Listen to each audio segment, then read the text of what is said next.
దేవునికి స్తోత్రం. ఆయన పరిశుద్ధమైన నామానికి మహిమ కలుగును గాక. ఉదయకాల సమయంలో మీ అందరికీ కూడా హృదయపూర్వకముగా వందనములు తెలియజేయుచున్నాను.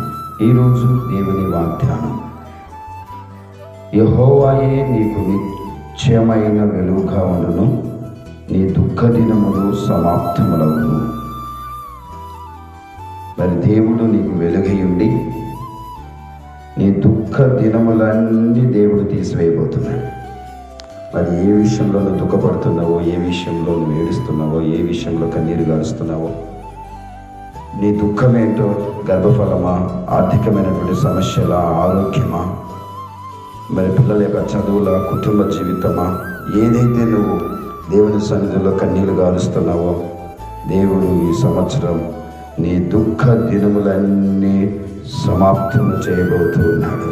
ఆమేన్. ప్రేమ కలిగిన మా తండ్రి, పరిశుద్ధమైన యేసయ్యా, నీకు స్తోత్రం నాయనా. నీ వాగ్దానం మా అందరి జీవితంలో నెరవేర్చు ప్రభువా. యెహోవాయే నీకు నిత్యమైన వెలుగుగా ఉన్న, నువ్వు మాకు వెలుగై ఉన్న దేవుడవు తండ్రి.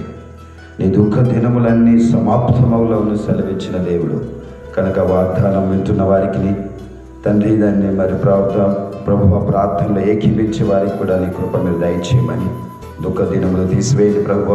గర్భఫలం లేని వారికి దయచేయండి, అప్పుల్లో ఉన్న వారికి విడుదల కలిగించండి, అనారోగ్యంలో ఉన్నవారు ప్రభువ స్వస్థ మీరు కలిగించి దీవించి ఆశీర్వదించి బాగు చేయమని, దుఃఖ దినములు తీసివేసి నెమ్మది సమాధానము కలగచేయమని యేసు నామములో అడుగుచున్నాము తండ్రి. ఆమేన్. God bless you.